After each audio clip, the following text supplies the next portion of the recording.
It's no secret Americans love to eat. No, not Eeples and Paninis. They hate those.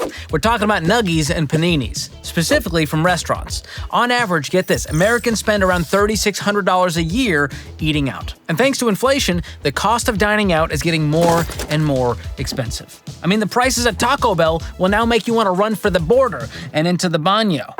Hurts my tummy. But Americans are really good at justifying the expense of that nacho cheese Doritos Locos Taco Supreme. Some even claim that it's better for them financially to eat out than to eat at home. So is there any truth to that? In today's video, we'll talk about when it makes sense to eat out, when it doesn't, and how it's costing you way more than you think, to the tune of hundreds of thousands of dollars, which is millions in pesos. But before we jump in, hit those like and subscribe buttons and share this with your Taco Bell loving friends who are currently fighting for their life in the Taco Bell baño. They were trying to live más, but really they're just living menos. Yo quiero thumbs. You know I don't speak Spanish. Okay, so here's an argument people love to use to justify dining out all the time. They'll say, George, my time is worth more. I hear this one a lot, especially from YouTubers and TikTokers, including my boy, Alex Hormozi. Check this out. The easiest way to get 13 hours a week back on average for an American is to eat takeout rather than get groceries. If you look at the difference between takeout and buying grocery food, that delta, if you can make more than that in 13 hours of work, it makes financial sense to work those hours and then get the takeout because you actually make more money at the end of the week than you would have if you tried to save it by going to the store, etc.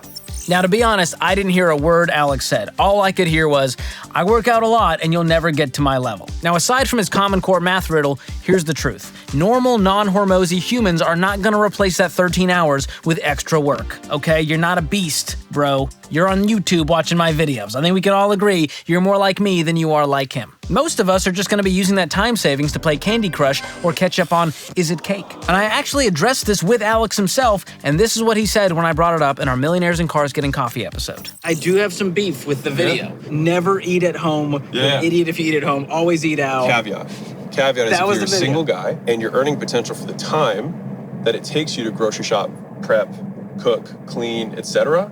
is just math. Go to the grocery store, go to Costco, put everything out, weigh it out, cut it, do the whole thing, right? It took me 8 hours. Basically my whole Sunday was that. The big caveat is you can't go out and then not work the time that you would have spent prepping. So there you go.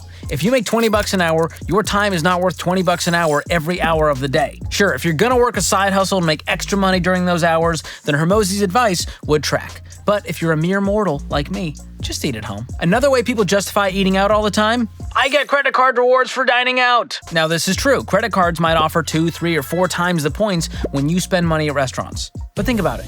Why would credit card companies incentivize you to eat out?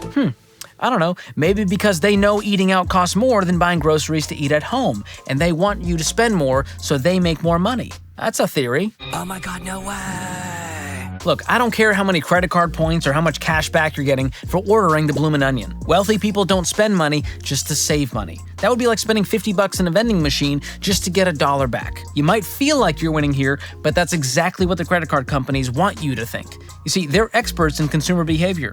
They run thousands of experiments on consumers like you every year to get them to chase more rewards through more spending. So if you're a points chaser, you're chasing your tail while making credit card companies rich. Okay, the next reason people give for eating out a lot is one that really grinds my gears. But before we get to that, I want to tell you how to get a phone plan for roughly half the price of a Bloomin' Onion. And that's by switching to Tello, one of the sponsors of today's video. Their phone plans have the same high-speed nationwide coverage you get from the big guys at prices lower than the cost of the Chocolate Thunder from Down Under at Outback. I'm talking 25 bucks a month for the unlimited everything plan, and plans as affordable as 5 bucks. No contracts, no sneaky fees, and you can upgrade, downgrade, change plans whenever you want. Go to tello.com/George and get an extra 5 bucks off the unlimited data plan during your first month of service. Or just check out the link in the Down Under. And while we're making smart money moves, check out Delete Me, another sponsor of today's video. You know those weird shady sites that sell your personal info for a profit?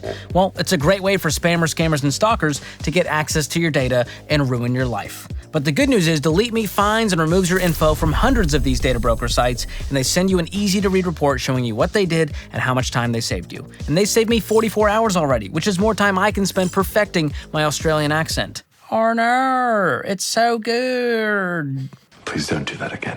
I gotta work on it. So help protect yourself from the risks of online scams and data breaches with Delete Me. And right now you can get 20% off by going to joindeleteme.com/George, or just click the link south of the border.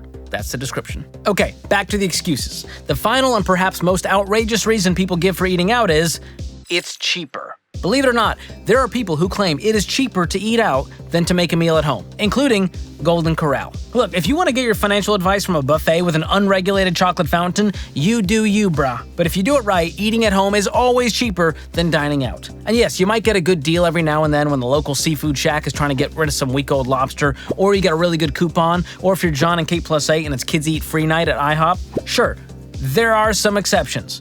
But in most cases, you're going to save big money by eating at home. And here's why. Restaurants need to mark up ingredients by 300% on average in order to cover overhead, labor, and make a profit. They gotta make money if they want to keep serving up those crispy cuppy-roni papadillas. Just a stunning culinary innovation. And one of the things restaurants have a huge markup on is drinks. If you want to enjoy a margarita with your empanada, it's going to cost you mucho dinero, mi amigo. And this affects you teetotalers too, because it's not just alcohol that's overpriced, there's a huge markup on soft drinks as well. Meanwhile, back at Sukasa, you can just drink water or make your own fancy cocktails at a much lower cost. Can you tell I've been working on my Spanish? Level 7 mage on Duolingo.